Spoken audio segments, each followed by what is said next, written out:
Olá, amigos e amigas, que todos tenham um feliz dia, que a graça e a paz de Jesus seja com cada um de vocês, que tenham chuvas e bênçãos. Vamos estudar a lição? E hoje, segunda-feira, 12 de dezembro, a lição 12, ela tem como título O Corpo como Templo. A lição de hoje, ela está baseada no livro de 1 Coríntios, no capítulo 6, versículos 19 e 20, e no capítulo 10, versículo 31.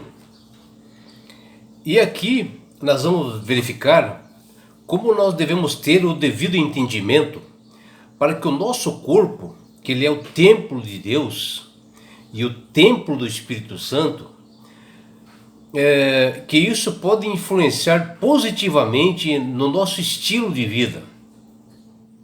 Se nós analisarmos e entendermos da importância que o nosso corpo tem para a nossa vida com Deus e que ele é o templo do Espírito Santo, nós cuidaremos melhor da nossa saúde física e nós devemos fazer isto como uma obrigação, como uma religiosidade para nós melhorarmos a nossa mente.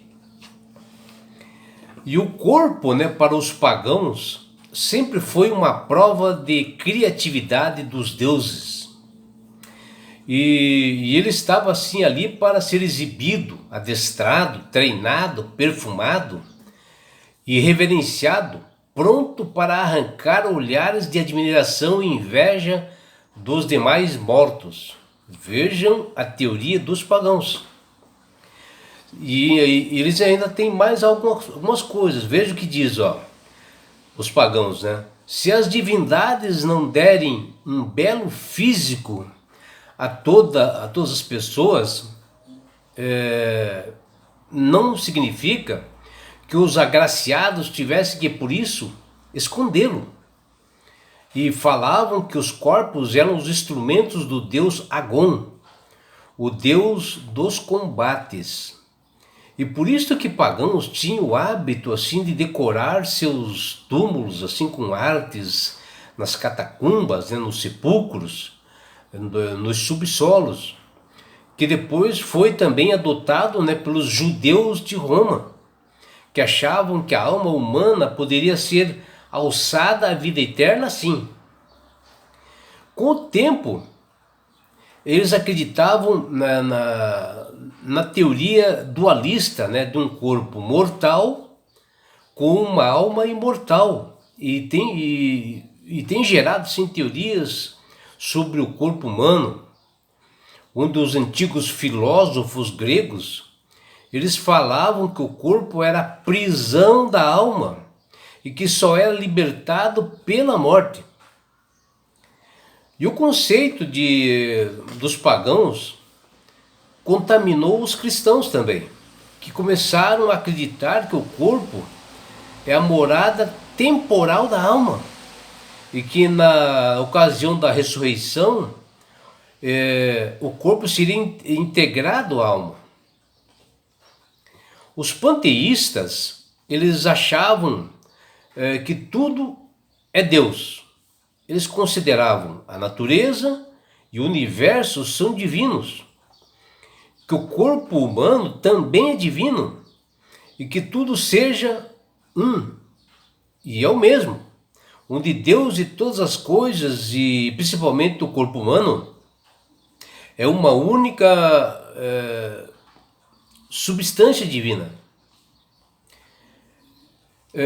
E que ele diz que o corpo assim, ele está integrada universalmente, onde tudo é perfeito, permanente. Vejam a teoria deles. E os pagãos têm um conceito de que eles possuem de tudo que é material, como o corpo, pelo fato de ele ser uma matéria e uma prisão que necessita de uma libertação do espírito. E falam que quando um ser humano falece, a alma se liberta. Tudo isto não tem base bíblica alguma. onde as Sagradas Escrituras são claras, onde a palavra de Deus fala que tudo Ele criou pela sua palavra. E nos ensina que o ser humano foi criado à imagem e semelhança dele, Deus. Porém, nós não somos Deus. E muito menos uma extensão desse Criador. Nós não temos poderes algum. Nenhuma parte do ser humano é divino. Em si mesmo, né? Nós somos filhos, somos criaturas. E por sinal nós somos muito impuros e pecadores.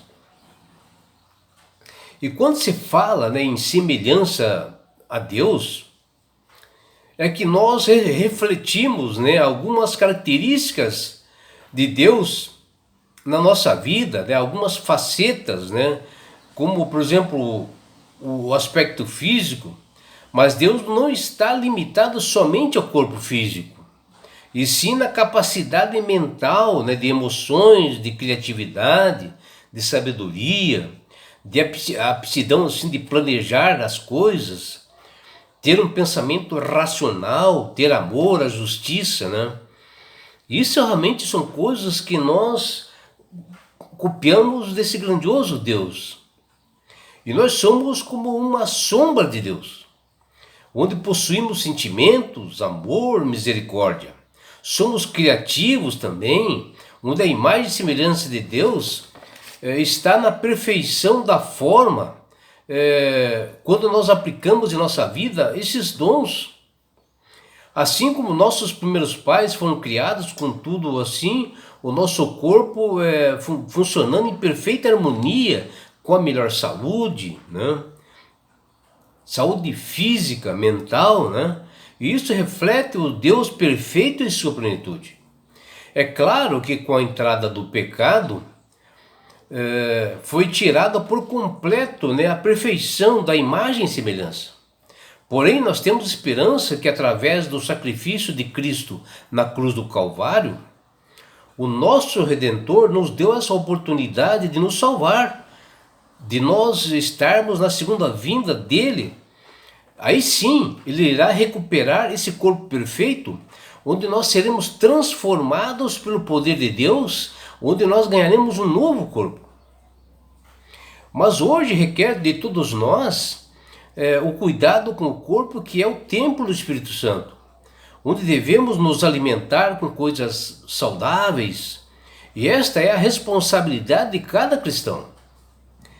Na carta do apóstolo Paulo aos Coríntios, que está em 1 Coríntios 6, no capítulo 6, né, versículo 19 a 20, nós vemos um alerta que ele, Paulo, dá ao povo de solucionar os problemas físicos da comunidade de Corinto, que ela estava corrompida por maus costumes, e eles não estavam cuidando do corpo devidamente, que é o templo do Espírito Santo. Isso significa que o próprio Deus, através do seu Espírito Santo, habita no nosso corpo, e que por isso nós devemos cuidá-lo, preservá-lo. E isto envolve em descansar, em dormir bem todos os dias. Envolve também nós fazermos exercícios, ter uma alimentação adequada e natural, e saber dosar bem o trabalho, a mente, tomar bastante água pura, porque 70% do nosso corpo é composto por água. Tomar sol todos os dias. E Deus, ele se preocupa com o ser humano em cada detalhe, com a sua saúde, com a sua integridade física. E Deus diz: olha, filho, o teu corpo é o templo meu, que eu habito. Você é a imagem e semelhança. E ele fala através de nossa consciência, da nossa mente. Por isso que quando nós comemos comidas saudáveis, né, a mente ela não é anuviada, né? Nós temos mais capacidade para pensar, para agir. Isto abranda também o nosso intelecto, né? E agora Deus fala conosco,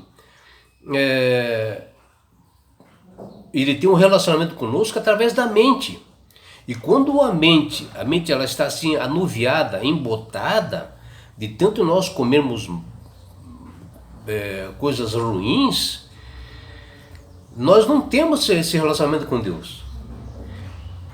Porque quando nós começamos a nos alimentar mal, com açúcar em exagero, cafeína em exagero, bebidas alcoólicas de forma alguma, comer carnes gordurosas, tudo isto atrapalha o nosso relacionamento com Deus. A nossa mente fica interrompida.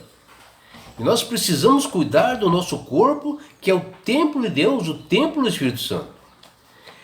A restauração, ela é um processo que ela dura para toda a vida, né? Quando nós passamos a se alimentar com coisas saudáveis, né? E isto vai influenciar na nossa parte física, emocional e espiritual. E isto só será completado na segunda vinda de Jesus, quando Ele nos dará um novo corpo, e que será incorruptível, que nós seremos levados para as mansões celestiais. Que o próprio apóstolo Paulo fala em 1 Coríntios, capítulo 15, versículos 53 a 54. E por isso, meu amigo, meu irmão, que o apóstolo João, ele escreveu ao seu amigo Gaio, e olha o que ele fala: amado, peço a Deus que todo corra bem com você, e que esteja com boa saúde, assim como vai bem a sua alma, que está lá na carta João 3, capítulo 2. Veja, quando ele fala alma, é a pessoa, é o corpo, né? Ele quer que vá bem o seu corpo, ele está falando ali para o amigo Gaio para cuidar do corpo, né? E assim, meu amigo, minha amiga, que Deus tem falado através do Espírito Santo para todos nós. Tem falado para você, meu amigo, tem falado para você, minha amiga, para que você aceite Jesus como Salvador. Quando você aceita Jesus como Salvador, você começa a ter mais sabedoria, você começa a manusear melhor as Escrituras, começa a conhecer que o nosso corpo é templo do Espírito Santo, que nós temos que cuidar dele, comer comidas saudáveis, frutas, verduras, né, legumes, não comer coisas gordurosas, tentar evitar comer carne, e você levar uma vida de exercícios, né, físicos, né, para que você possa desenvolver melhor. E quando você aceita Jesus como Salvador, Ele dá esse presente que chama-se salvação. E com isto, Jesus te leva, você, tua família, teus amigos que o aceitarem, para as mansões celestiais, um lugar onde não haja mais dor. E lá Ele vai te dar um novo corpo. E sabe por que Deus quer fazer com você, meu amigo? Com você, minha amiga? Porque Jesus te ama. Abraços do seu amigo João Carlos Amorim.